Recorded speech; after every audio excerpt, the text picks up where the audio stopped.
पूजा और मोहित ने घर से भागकर शादी की थी। दोनों के घर वालों ने इस रिश्ते को मानने से इनकार कर दिया।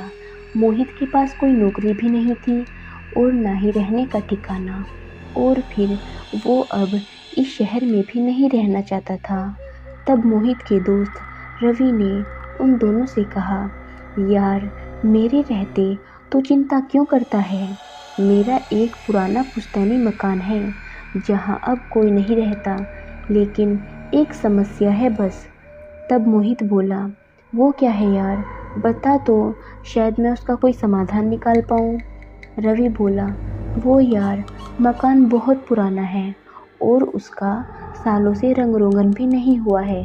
बिजली तो है वहाँ, लेकिन पानी का कनेक्शन नहीं है और ना ही बाथरूम में नल के लगे हैं, क्योंकि पहले इन सब चीज़ों का चलन नहीं था। लेकिन आंगन में एक कुआं है और उसका पानी बहुत मीठा है।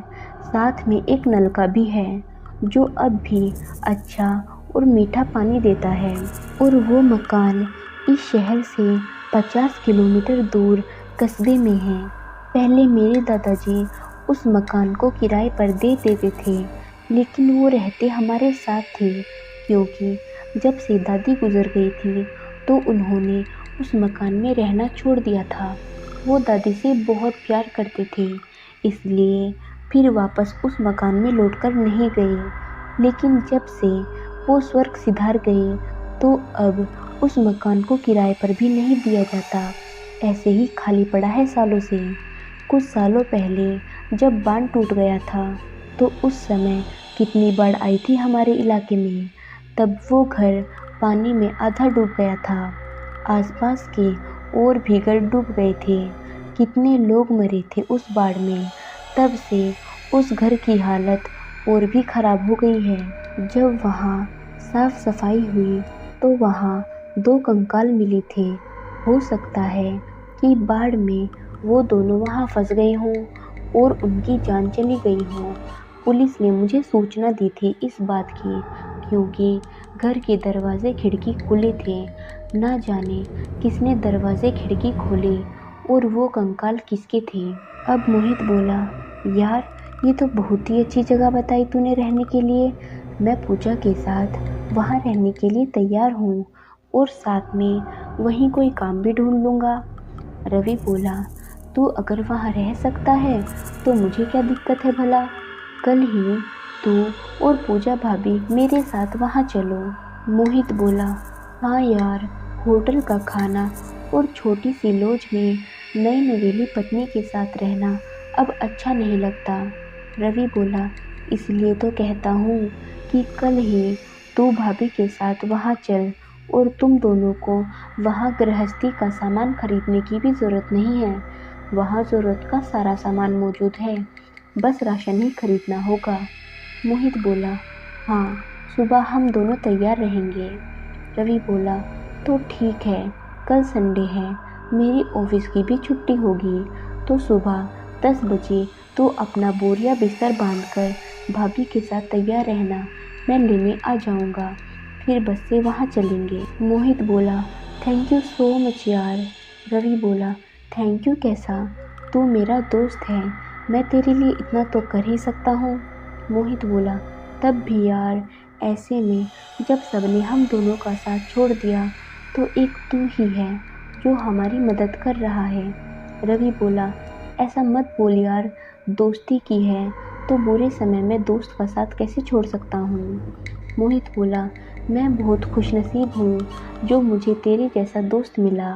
रवि बोला, मैं भी खुशनसीब हूँ जो तू मेरा दोस्त है, और अब बहुत देर हो गई है, तेरी भाभी खाने पर मेरा इंतज़ार कर रही होगी। मैं अब चलता हूँ, सुबह आऊँगा तुम दोनों को लेने के लिए। और इतना कहकर रवि वहाँ से चला गया। ये खुशखबरी मोहित ने पूजा को सुनाई तो पूजा भी ये सुनकर बहुत खुश हुई और खुश होकर बोली, हमें वहाँ सामान भी नहीं खरीदना पड़ेगा, ये तो और भी अच्छा हुआ, क्योंकि हमारे पास तो इतने पैसे भी नहीं हैं। भला हो रवि भैया का जो उन्होंने अपना मकान रहने के लिए हमें दे दिया। मोहित बोला, हाँ वही तो, इस ज़माने में ऐसे वफादार दोस्त बहुत कम ही मिलते हैं। पूजा बोली, तो चलो फिर जल्दी से खाना ऑर्डर कर लो। खाना खाकर अपना सामान पैक करते हैं, हमें सुबह जाना जो है। मोहित ने खाना ऑर्डर किया और उन दोनों ने खाना खाया और अपना सामान पैक किया और सो गए। सुबह वे 10 बजे तक तैयार होकर नाश्ता करके जाने के लिए तैयार थे। थोड़ी देर में ही रवि आ गया और वे दोनों रवि के साथ बस में बैठकर चल पड़े। 2-3 घंटे के सफ़र के बाद तीनों उस कस्बे में जा पहुँचे। बस स्टॉप से मकान कुछ दूर था तो तीनों ने एक ऑटो किया, उस पर सामान लादा। लगभग 20 मिनट के सफ़र के बाद वे सब उस पुश्तैनी मकान के सामने खड़े थे। मकान सड़क से थोड़ी ऊंचाई पर बना था। वहां तक जाने के लिए एक पगडंडी नुमा रास्ता था। तीनों सामान लेकर उस रास्ते से मकान के बिल्कुल सामने पहुंच गए। फिर रवि ने अपनी पैंट की जेब से उस मकान की चाबी निकालकर ताला खोला।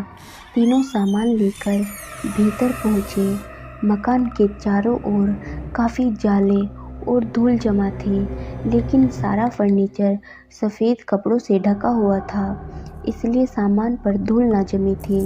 रवि ने मकान के सभी खिड़की दरवाजे खोल दिए तो सारा घर उजाले से भर गया। तब पूजा बोली, मैं सफाई तो कर लेती, लेकिन झाड़ू ही नहीं है यहाँ। रवि बोला, कोई बात नहीं पूजा भाभी, पास में ही बाजार है, शाम को ज़रूरत का सामान खरीद के ले आइएगा। मैंने आप दोनों के लिए घर से खाना पैक करवा लिया था, आज का काम तो चल ही जाएगा। अब मैं चलता हूँ क्योंकि मुझे वापस भी जाना है। और इतना कहकर रवि जाने के लिए तैयार हो गया। उसने मोहित को 10,000 रुपये खर्चे के लिए भी दिए। तब मोहित बोला, यार तू हमारा कितना ख्याल रखता है, पहले घर और अब खाना और अब ये रुपये, मैं तेरा एहसान कैसे चुकाऊंगा। रवि बोला, ज़्यादा नाटक मत कर, उधार दे रहा हूँ, जब नौकरी लग जाए ना तो वापस भी कर देना। और इतना कहकर रवि मोहित से गले मिलकर चला गया। पूजा और मोहित खाना खाकर सो गए। रवि खाना बहुत सारा ले आया था। उसने सोचा था कि दोनों शाम को भी यही खा लेंगे, इसलिए खाना अब भी बहुत बचा था। दोनों उसे रसोई में ढककर सो गए। दोनों शाम को जागे क्योंकि आज वो दोनों सुकून की नींद सोए थे। लॉज में दोनों को ठीक से नींद नहीं आती थी। एक तो दोनों के घर वाले भी नाराज़ थे, इसलिए वे दोनों और भी परेशान थे। लेकिन आज उन्हें घर जैसा आराम मिला था, इसलिए चैन की नींद सोते रहे। जब शाम को दोनों जागे तो पूजा पीतल के कलश में नलके से पीने का पानी लेने चली गई। और जब वह रसोई में वापस आई तो उसने देखा कि जो खाना वो रसोई में छोड़कर गई थी वो वहाँ मौजूद ही नहीं है। उसने वापस आकर मोहित को पानी दिया और वहाँ खाना मौजूद ना होने की बात बताई तो मोहित बोला, इतना क्यों परेशान होती हो, बिल्ली वगैरह खा गई होगी, खिड़की खुली होगी शायद रसोई की। पूजा बोली, हाँ खिड़की तो खुली थी। मोहित बोला, तो फिर बिल्ली ने ही खाया होगा। पूजा बोली, लेकिन सब्जी और अचार तो बिल्ली नहीं खाती। मोहित बोला, हो सकता है कि उस बिल्ली को सब्जी और अचार पसंद हो। पूजा बोली, लेकिन खाना बिखरा हुआ नहीं था, जानवर खाते हैं तो खाना बिखेर देते हैं। मोहित बोला, अरे भाई सलीकेदार बिल्ली होगी तभी बिखेरा नहीं। पूजा बोली, पता नहीं, लेकिन मुझे कुछ ठीक नहीं लग रहा। मोहित बोला, अरे ज़्यादा परेशान मत हो, जल्दी तैयार हो जाओ, घर का सामान लेकर आते हैं। पूजा मोहित की बात मानकर तैयार तो होने चली गई, लेकिन वो भीतर से परेशान थी।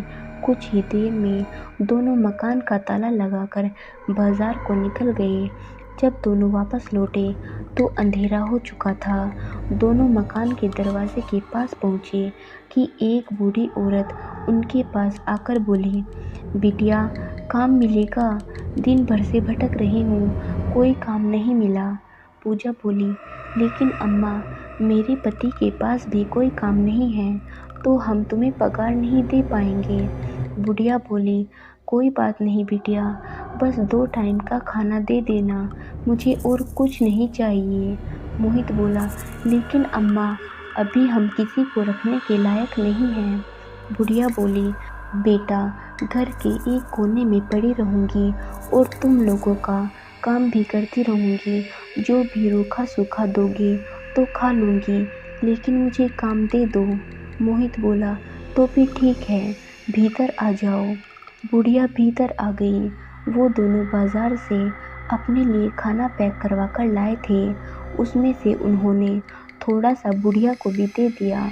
बुढ़िया खाकर रसोई के एक कोने में सो गई। इधर मोहित और पूजा भी खा पीकर अपने बेडरूम में सो गए। अचानक आधी रात के वक्त पूजा को किसी ने जगाते हुए कहा, मुझे खाना चाहिए। पूजा नींद में थी तो उसने सोचा मोहित खाना मांग रहा है, तो वो बोली, सुबह तुम्हारी पसंद का खाना बना दूंगी, अभी सो जाओ। अब फिर से वही आवाज़ आई, मुझे अभी खाना चाहिए। पूजा बोली, रसोई में बिस्किट रखे हैं, जाकर खा लो। पूजा के ऐसा कहने पर उसे किसी ने बिस्तर से घसीटकर धम से नीचे पटक दिया। हड़बड़ाहट में पूजा वहीं फर्श पर बैठ गई और जोर से चिल्लाई। उसकी चीख सुनकर मोहित जाग उठा और पूछा, पूजा, क्या हुआ और तुम चीखी क्यों? पूजा बोली, पहले तुम लाइट जलाओ। मोहित ने लाइट जलाई और देखा कि पूजा ज़मीन पर पड़ी है और डर से काँप रही है। तो उसने पूजा से पूछा, तुम ज़मीन पर क्या कर रही हो?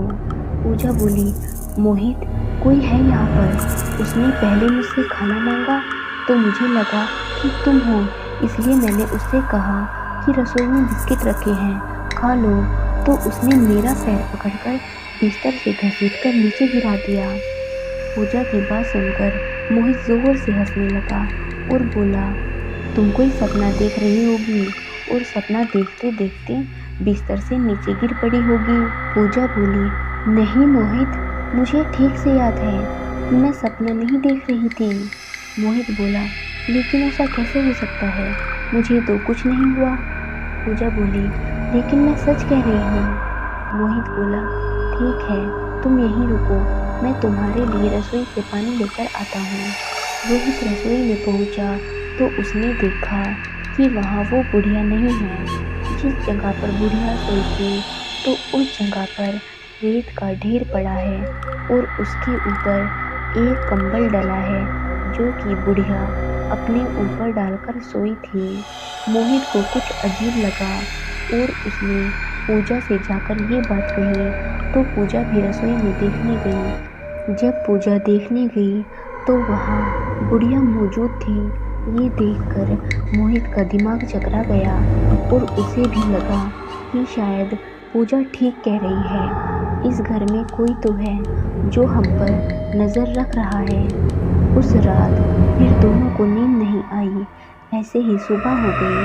तब पूजा बोली, हम ये बात रवि भैया से भी नहीं कह सकते, नहीं तो वो क्या सोचेंगे कि मुफ्त का घर दे दिया तो इनसे रहा नहीं जाता, और अगर ये घर छोड़ देते हैं तो भी उन्हें बुरा लगेगा। मोहित बोला, ठीक है, तो आज रात और देखते हैं, और पहले तो रसोई में उस बुढ़िया को जाकर देखते हैं। दोनों फिर रसोई में पहुँचे तो वो बुढ़िया वहाँ मौजूद थी। वो आराम से कंबल ओढ़कर सो रही थी। पूजा ने उसे जगाया और उससे कहा कुछ नहीं, केवल काम करने के लिए कहा। थोड़ी ही देर में बुढ़िया ने घर पर झाड़ू लगाई, लेकिन उसने बर्तन नहीं धोए। वो और सभी जगहों को कपड़े से झाड़ने लगी। बाहर आंगन के कुएं से मोहित ने बाल्टी भरी और बोला, चलो पहले सारा घर धो लेते हैं। और उसके बाद कई बाल्टी पानी लाकर उसने घर भर में बिखेर दिया। तब पूजा ने देखा कि बुढ़िया पानी देखकर डर गई और वहीं पर रखी कुर्सी पर चढ़ गई। जब पूजा ने बुढ़िया से पानी समेटने को कहा तो वो बोली, मैं ये काम नहीं करूँगी। तब पूजा को बहुत गुस्सा आया और उसने बुढ़िया का हाथ पकड़कर फर्श पर उतार दिया। लेकिन जैसे ही बुढ़िया ने पानी पर पैर रखा तो वो रेत में बदलने लगे। दोनों ये देखकर डर गए और तभी मोहित ने पूजा से कहा, इसका हाथ छोड़ दो पूजा। पूजा ने फौरन बुढ़िया का हाथ छोड़ा और बुढ़िया देखते ही देखते रेत में बदल गई। ये सब देखकर वे दोनों तो सन्न रह गए और बहुत ज़्यादा डर गए। थोड़ी देर में हिम्मत करके उन दोनों ने उस रेत को उठाया और बाहर आंगन में कुएं के पास डाल दिया। फिर काम करते करते दोनों को भूख लगी तो पूजा ने दाल चावल बना लिया। दोनों ने नहाकर खाना खाया और आराम करने लगे। शाम को दोनों जागे। मोहित रसोई में गया तो आज भी जो बचा हुआ खाना था वो गायब था। अब तो इस बात से दोनों ही परेशान हो उठे और उन्होंने अब ये बात रवि को बताना ही ठीक समझा। शाम को दोनों बाहर गए और बाहर से ही रवि के लैंडलाइन नंबर पर फ़ोन किया। रवि ये सब सुनकर हैरान हो उठा और बोला, आज रात तुम लोग किसी तरह उस घर में काट लो। कल सुबह मैं वहां आकर सारी बात जानने की कोशिश करता हूँ। शाम को दोनों टेलीफोन करके वापस लौटे। पूजा ने आज खाना थोड़ा ज़्यादा बनाया। दोनों खाना खाकर सोने की कोशिश करने लगे। लगभग रात को 2 बजे तक आखिरकार दोनों को नींद आ गई और तभी फिर से किसी ने पूजा को झकझोर कर कहा, मुझे और खाना चाहिए। पूजा फिर झटके से उठी और मोहित से बोली, मोहित कोई है यहाँ, खाना मांग रहा है। मोहित ने लाइट जलाई तो देखा वहाँ कोई नहीं था। दोनों रसोई में गए तो देखा बुढ़िया सो रही है और बचा हुआ खाना फिर गायब है।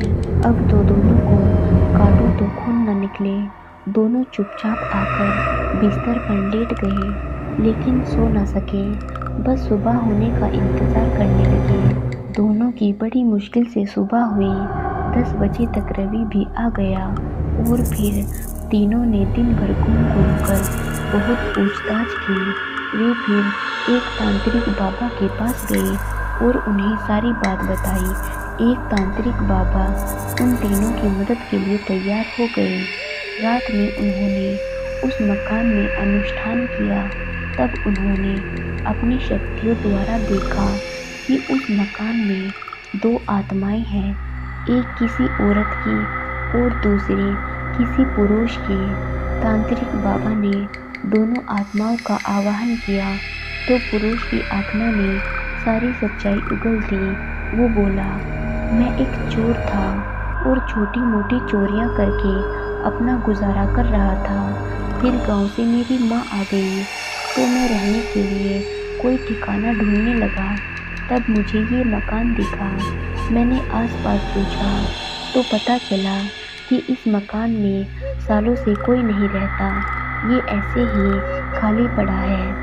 तो मैं और मेरी माँ यहाँ चोरी चोरी रहने लगे। फिर एक रात यहाँ बाढ़ आ गई। उस बाढ़ में मैं और मेरी माँ यहाँ कई दिनों तक भूखे प्यासे फंसे रहे। भूख प्यास के कारण हमारी जान चली गई। तभी मैं इन लोगों से खाना मांगता था। तब से हम दोनों की आत्माएं यहाँ भटकती है। मेरी माँ इसीलिए पानी से बहुत डरती है। हम भी चाहते हैं कि हमें यहाँ से जल्दी मुक्ति मिल जाए। हमें मुक्ति आप लोग ही दिलवा सकते हैं। ये सुनकर तांत्रिक बाबा बोले, क्योंकि तुम अच्छी आत्माएं हो तो मैं तुम्हें आसानी से मुक्ति दिलवा सकता हूँ। उसके उपाय हैं मेरे पास। और फिर तांत्रिक बाबा ने उन दोनों को आत्माओं को अपनी शक्तियों द्वारा अग्नि में समर्पित कर दिया और दोनों अग्नि में जाते हुए भस्म हो गई, जिससे दोनों को मुक्ति मिल गई। फिर मोहित और पूजा उस मकान में खुशी खुशी रहने लगे। मोहित को काम भी मिल गया और कुछ महीनों बाद दोनों के घर वालों ने दोनों को माफ़ भी कर दिया। आशा करती हूँ कि यह कहानी आपको पसंद आई होगी। इस कहानी पर आपकी क्या राय है, हमें कमेंट करके ज़रूर बताएं। कहानी पसंद आई है तो लाइक और शेयर करना बिल्कुल भी ना भूलें। चैनल पर नए हो तो चैनल को सब्सक्राइब ज़रूर करें। धन्यवाद।